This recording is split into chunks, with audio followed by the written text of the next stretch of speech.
Prince of Peace. One of the many titles that the Bible gives to Jesus. Isaiah 9:6 says it's about Jesus. For to us a child is born, to us a son is given, and the government shall be upon his shoulder, and his name shall be called Wonderful Counselor, Mighty God, Everlasting Father, Prince of Peace. Jesus is the Prince of Peace. He's born as the Prince of Peace. We've been singing this Christmas hymn, this Advent season, Hark the Herald Angels Sing. So many of these Christmas carols, if you listen to them, they're just packed with rich, good theology, things that they say, good truths about who God is and what he has done.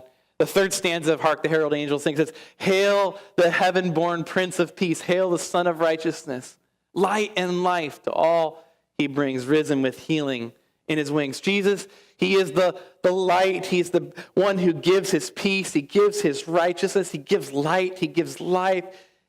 He's risen with healing. He gives healing to all who receive him. In John 8:12, where Jesus says, I am the light of the world. Whoever follows me will not walk in darkness, but will have the light of life. When, interestingly, he says this just after there was this, he was helping this woman out who had cheated on her husband.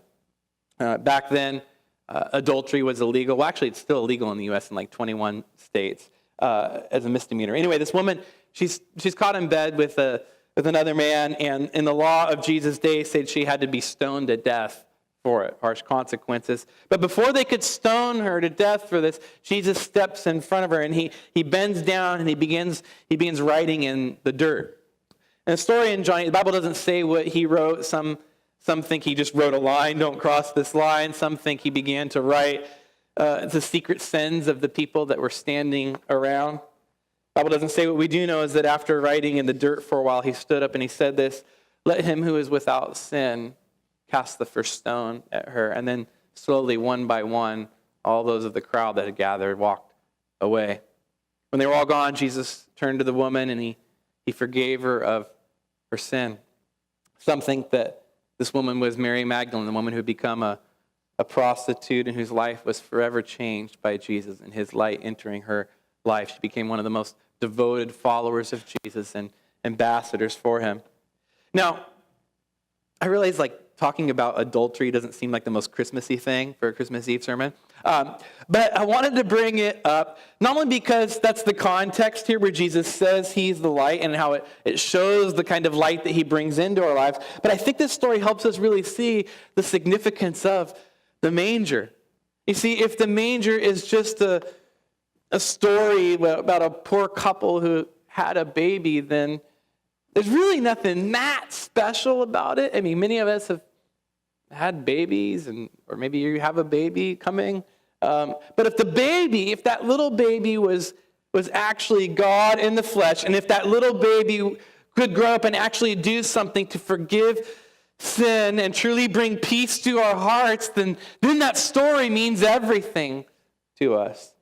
What makes it more than just a story is if you believe that it actually means something. It means something for your life.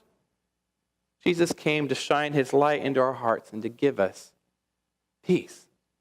But peace doesn't come without confronting real issues and having real resolution. What God did in Jesus and having him born was he sent a Savior for you and I, sent his own Son in the world to be born so that he would grow up and could die on a cross for sin, for sinners, and rising again so that we could receive forgiveness, the forgiveness and peace of God. Receiving that forgiveness, it brings us into a rich relationship with God. His light enters into our life and then gives us peace, and then that enables us to extend and share that peace with others. Earlier we talked about the word delight and how it literally means to light up our faces. This is what happens when we receive Christ and when we follow Christ. It lights up our faces.